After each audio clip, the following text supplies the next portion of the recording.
For more news, like, comment and subscribe. Saudis under heavy attack. Saudi Arabia has a growing problem with Iranian UAVs, unmanned aerial vehicles, used as cruise missiles.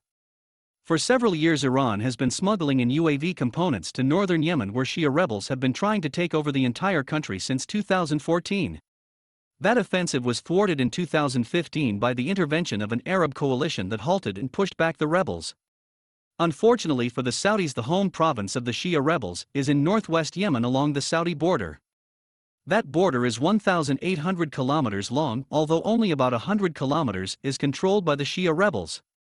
Even before the civil war, the Saudis suffered cross-border raids by the Yemeni Shia. Those attacks increased after 2015, with the addition of Iranian rockets and missiles. By 2017, Iranian UAVs and cruise missiles were used against Saudi economic and military targets farther from the border. The Saudis were prepared for the ballistic missiles and long-range rockets and used their Patriot AMD, anti-missile defense, systems to stop the rockets and missiles headed for a populated area or an economic or military target. The Iranian UAVs and small cruise missiles were harder to detect and shoot down. The Saudis adopted older Israeli tactics against the UAVs, which were carrying explosives on a one-way mission using GPS to guide them along a programmed course to a specific target.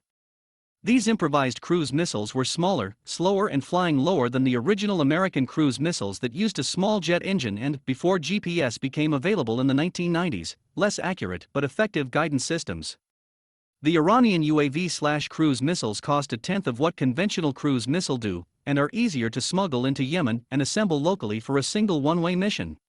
These UAVs were more prone to failure, and some were found on both sides of the border after they crashed. But most of them worked, and the Saudis turned to their American advisors for ideas. Radars that could detect the low/slow UAVs were easier and cheaper to obtain than methods for destroying them. The Saudis have apparently been using air-to-air missiles fired by their F-15 jet fighters.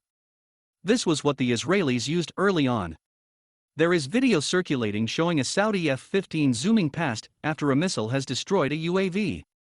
The missile was apparently a radar-guided AMRAAM. These cost $1 million each, and the Israelis quickly discovered that their jets could use cheaper, less than half the cost of AMRAAM, heat-seeking missiles as well as autocannon fire. Using the automatic cannon carried on modern jets meant getting close, a few kilometers, to the target and risking most of the 20mm explosive shells, then don't hit the target, injuring someone on the ground. Modern fire control systems make the use of aircraft cannon practical for situations, as long as you are firing in the direction of enemy territory. If you like this video, hit the notification button for more news. Thank you for watching.